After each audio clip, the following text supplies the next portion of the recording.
Hi friends, it's Aya, and if you're watching this, first of all, you've probably already read the title, so you have a good idea of what this is. And before I go any further, the first thing I want to say is that I'm well aware that the last thing this world needs is more Mother 1 remakes. There are lots and lots of really good Mother 1 remakes out there that I definitely recommend checking out over this one. This is not going to be an incredible feat of game design. I am a software engineer and not a game developer. That said, I would love to learn game development, and I decided one of the projects I was going to use to practice game development, because I want to build my dream RPG basically, would be to recreate the engine faithfully for one of my favourite RPGs in a modern engine like Godot. So I'm using Godot here, and and the original plan was to take Earthbound and recreate just the engine faithfully, the movement, the menus, the battle system, the items, the PSI, all of that good stuff. But the thing is, since I started playing Mother games way back, maybe around 14 years ago, there is one thing I've always wanted, and because my favourite Mother game is Mother 1. But I prefer playing Earthbound, just because it's got a nicer look and feel, the sprites are nicer, the music's better, the general gameplay and quality of life experience is much nicer. And I always wish that there would be a Mother 1 game that looks, plays and feels like Earthbound, but has the story, the content, the NPCs, the enemies of Mother 1. And when I got quite far in building this Earthbound engine, I realised I kind of have something here that I can use to make that. So that's what this is. I have spent the best part of a month working mostly on just the engine at the moment, getting a good vertical slice through a lot of it, and the bulk of the functionality is done. There's still a lot more to do, but there is a lot done. So I decided I'm going to treat myself, and I spent the last 3 to 4 days taking everything that I've built, the vertical slice, all of these building blocks, and assembling them to create the start of Mother 1. And that's what this video is going to be. And what these videos are going to be are not devlogs, more like dev diaries, I suppose, just an occasional update on where the game is, by playing through it and showing you, rather than giving you the story of how I've made it and all the nitty-gritty into what goes into making it, because I just get in the zone and I want to just develop, and I don't want to worry about recording it and editing the development process together. That's not what I enjoy. So I just want to share what I've made with you here, almost like a demo of sorts. And this is a live demo, so there's going to be bugs, and there's going to be lots of, oh, I haven't finished working on this yet, this is a thing I still need to finish, but I'm going to hopefully show off everything that we have today. So without further ado, let's go ahead and hit New Game. And here we are in Ness's room, or Ninten's room as it were. We are playing with Ness's sprite. This is something I still need to figure out how I'm going to handle, if I'm going to re-sprite Ness to look more like Ninten, or just keep it as Ness. I'm not sure. That's something I need to think about. That's something that's not going to be hard to do when I decide to do it. When I've made a decision, I just change the sprite and everything else will fall into place. But we are here in Ness's room, Ninten's room, and we have our menu. Most of this menu is done, so I can go ahead and check things. I can look at my inventory, I can look at my state. This state is based on the Mother 1 state, the stats of Mother 1, and the equip style of Mother 1, but given in the graphic style here of Earthbound. Can view my PSI. I have no PSI to view right now. I can even save the game. Obviously, eventually that's going to be moved to phones. You can't save from everywhere, but this is really good for debugging purposes, so I'm keeping saving here for now. And yeah, we're going to be seeing this menu a lot more as we play through the first part of the game here. But this is it. So let's go ahead and trigger the most iconic part of Mother 1, shall we? The first battle here with the lamp. So I'm still figuring out making good cutscenes. This is a bit janky. I'm going to improve this, but the foundation is there for what that will be. And here we have the lamp battle, and you can see this battle system feels very familiar. This is based on the Earthbound battle system, with backgrounds that I generate, and a menu system and music from Earthbound. A lot of the battle functionality isn't fully implemented yet. Right now, you attack it, and it attacks you back, and there aren't any formulas applied. That's one of the things I really need to get to work on. I've been treating myself by building out this part of Mother 1, but a lot of the battle system isn't there, so it's it's deterministic at this point. Actually, the same thing will always happen in the battle every time. So here we go. As you can see, we have the flashing of the lights in the original game. Whenever the lights flash, your movement freezes. That feels janky when that happens. It feels weird to play. So I decided I didn't want that, and you can just move through it.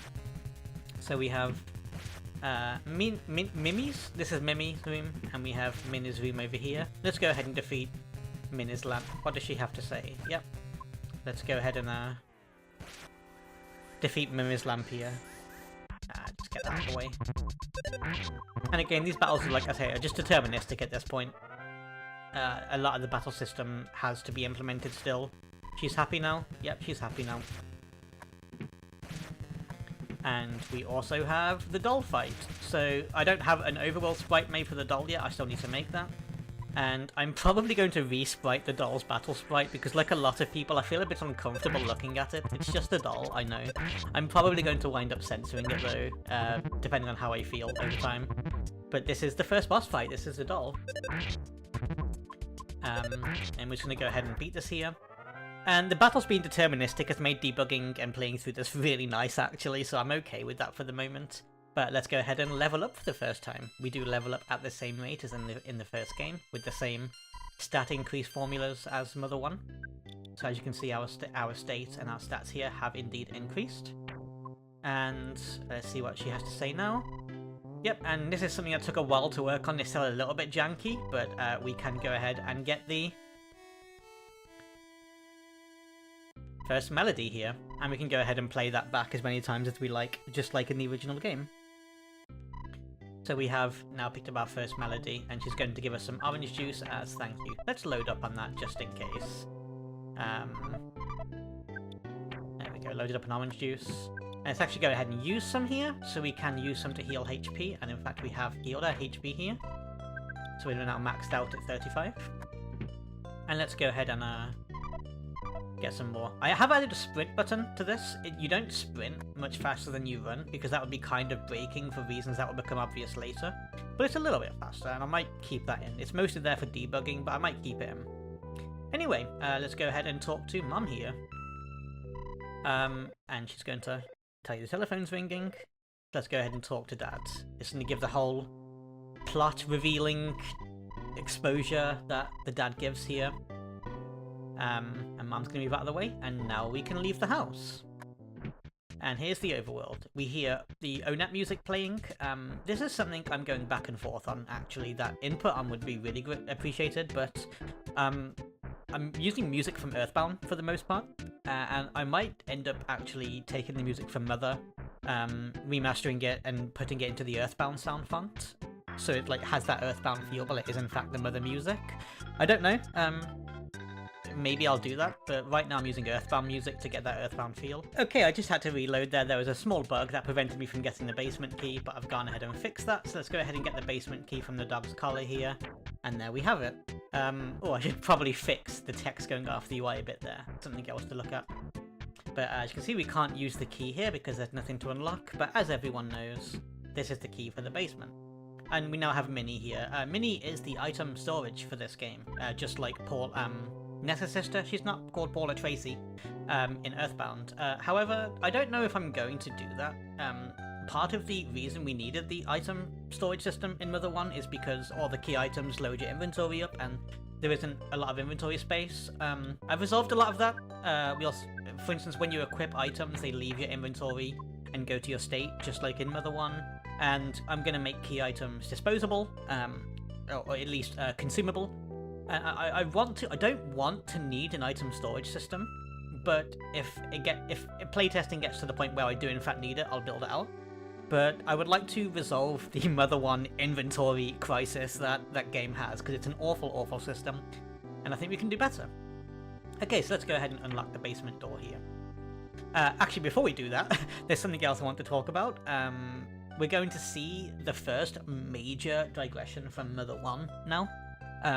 There is one thing about Mother 1 that I really didn't like, that I like more in Earthbound, significantly more, and so I'm being unfaithful to Mother 1 in order to do something in Earthbound.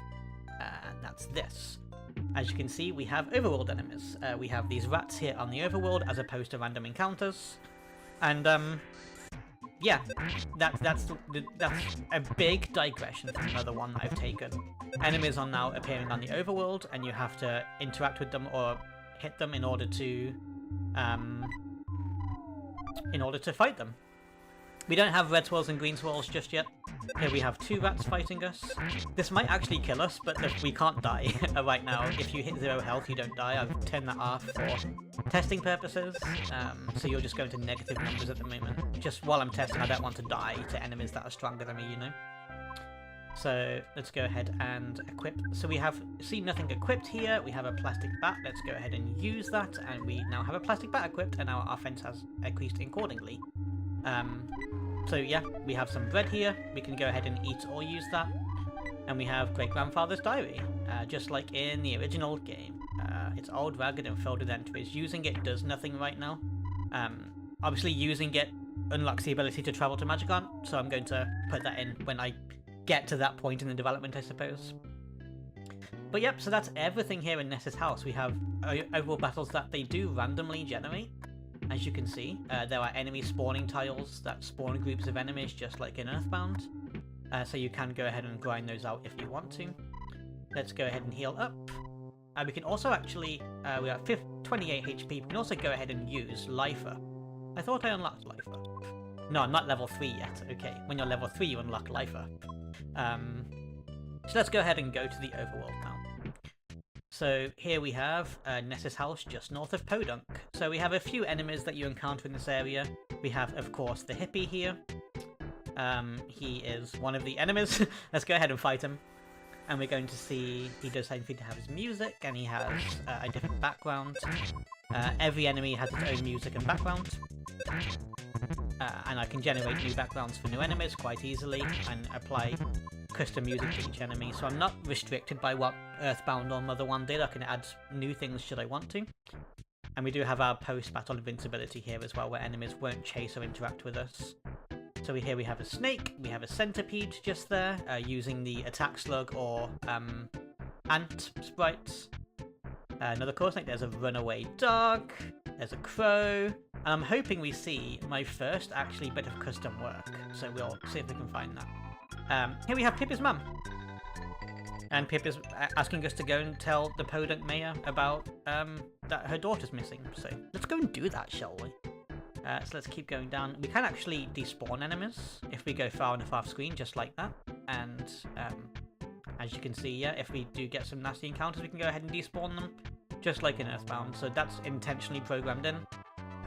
And we didn't actually see the sprites. Let's see if I can get him to spawn. He's quite a low spawn chance because he's quite strong. I'm going to go ahead and cut some of these fights out. Okay, and there he is. This is my first custom enemy sprite.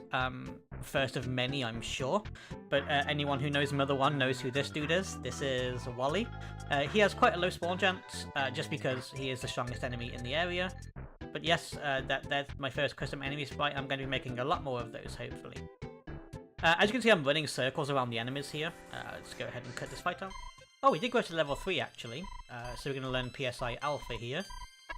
There it is. Life Up Alpha, even. Yeah, so you see they're not chasing us while we're invincible. That's great. Yeah, so there's going to be more of those enemies, for sure. And as you can see, we are kind of running circles around the enemies. That's because I'm sprinting. Sprinting's a little bit overpowered. But I kind of don't want the fights to be forced. I want them to be hard to avoid. As you saw, they are hard to avoid and kind of swarm you. So you are going to be forced to take fights eventually. But I want them to be avoidable if you're good enough. So it has that Mother 1 feel of there's lots of fights, there's lots of enemies, you feel a bit overwhelmed by that Earthbound overworld encounters. So I'm still kind of tweaking the encounter rate, but I think it's about where I want it right now. I can reduce it a bit maybe, but I actually think it's got that good Mother 1 overwhelming amount of enemies feel to it, while having the Earthboundy type overworld being able to avoid. Anyway, with that, let's go ahead and carry on moving. We're going to go ahead and transition here into the city of Podunk, or the town of Podunk. So this place is still somewhat under construction. The majority of the exterior is complete. A lot of the interior is still being made, and NPCs are still being made. but a bit of custom sprite work here. Some of my favourite sprite work, actually. This says Podunk now rather than Onet. We have our bag lady here talking about poltergeists. Yep, so the houses that are unenterable don't have just square doors anymore. Just like in Earthbound, I've just put no doors on them, so it's very obvious you can't go into these. Yep, just don't tell me you've been south to the cemetery. And we have this lady here. It's a bit of custom sprite work, is these big flower gardens. These don't really appear in Earthbound, but they are very present in Mother, so I went ahead and made them so we can actually have that Mother one. Little gardens everywhere feel. And now we're going to transition from the dirt path to the street path. And Podunk is a bit smaller than Onet, and everything's a bit more compact. So you can kind of get to everywhere quite quickly. So we have the hotel here, we have these inaccessible apartment buildings, we have our burger shop down here. This one, the drugstore, this is something I'm still kind of battling with how I'm going to handle. In Mother 1, you don't have a drugstore, you have a department store, just like in all of the other towns, just like in Tucson and Forsyth in Earthbound. It can be kind of overwhelming, and I agree with Earthbound's choice to not have a department store in the first town. It's a lot, it's many floors, the drugstore's a lot more accessible, it feels less overwhelming to the new player, and it kind of has that first town vibe, right? Getting to the second town gives you that novelty of then having a department store. That said, this is unfaithful to Mother 1. It has a department store and not a drugstore, so I'm still going a bit back and forth on what this is going to be in the end. I might end up turning it into a department store. I'm not sold on it being a drugstore yet, but right now it is. We have our town hall here and our hospital down here, and then lots of other buildings down here that can't be accessed. We're going to go ahead and take a look in the only building interior I've started putting together right now, which is the hotel. We do in fact now have a hotel interior here. I haven't programmed the ability to stay at an inn just yet, so we just have the dialogue options here, but nothing actually happening. But yeah, that's the hotel, with the complete with music. And yeah, that's the only interior I've really made. Podunk has been the majority of my time for the past 2 days, is just putting this town together. Making all of the custom sprite work that's required. I'm doing lots of things that Earthbound didn't do, and they've thus had to make custom sprites for it all. We have another little residential area down here, the buildings, etc. And of course, as we head into South Podunk, we're going to get back into this dirt road section here, and if we go south down here, we will eventually make our way to the cemetery. The cemetery I haven't even started building just yet, so we'll eventually just run out of area. As you can see, I haven't started making anything down here just yet. And then we can go up north, just up here, and if we go to the north area of Podunk, we will in fact then hit our crossroads where we can go north to the zoo. Once again, haven't started making it yet. Or we can go east out here to the police blockade. Once again, haven't done anything there. I've just managed to finish getting Podunk to where it is at the moment. Next steps are to add all the NPCs to really bring Podunk to life. There are lots of NPCs wandering around you can talk to.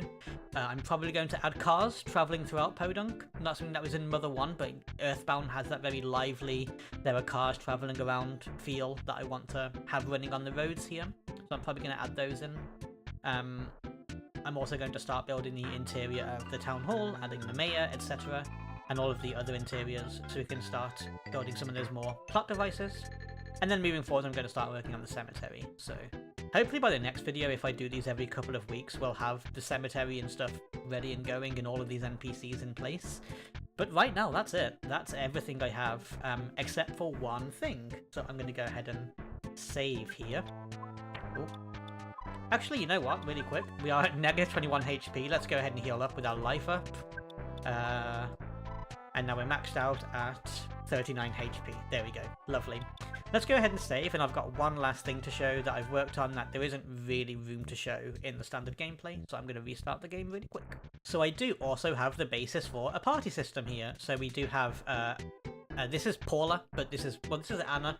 I'm using Paula's sprite for Anna, just like I'm using Jeff's sprite for Lloyd. And I haven't worked out what sprite I'm going to use for Teddy in my testing, probably like Everdread, because I don't think Pooh really matches him. But yep, the following system is a bit janky right now. I'm still playing about with Ness's movement speed, and so the follower movement speed's a little bit out of whack, so they get a bit jittery and fall behind right now. When I sprint, they'll keep up, but I'm still kind of working out some of the kinks there, but we do in fact have our follower system.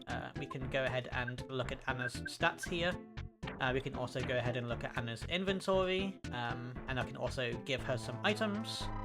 So let's go ahead and give Anna some bread and some orange juice, and we'll see that it is now in her inventory. If she had PSI, we could go and view it, but she doesn't just yet. My menu is being a bit buggy right now. This is my first time playtesting with a controller and not with a keyboard, and I think the controller is behaving slightly differently to the keyboard, so I'm gonna have to work out some of the kinks there. It's good that I'm making this because I wouldn't have bothered picking up the controller to test it otherwise. Anyway, that's about it. That's everything I have to show now. So yeah, thank you all so much for watching this. Hopefully people watching this are as excited for this project as I am. There's a lot more to do. A lot more to do. These are the very early stages of the game. And will I ever finish this? I'm not sure. Maybe. Hopefully. Will I ever release it? Probably not. There are significantly better Mother 1 remakes out there. People should be playing Mother 1.5, Mother Remix. This is... I'm not a game developer. This will never be quite as polished as any of those games that be made by real game developers. But it's going to be a fun thing to make nonetheless. Thank you all for watching.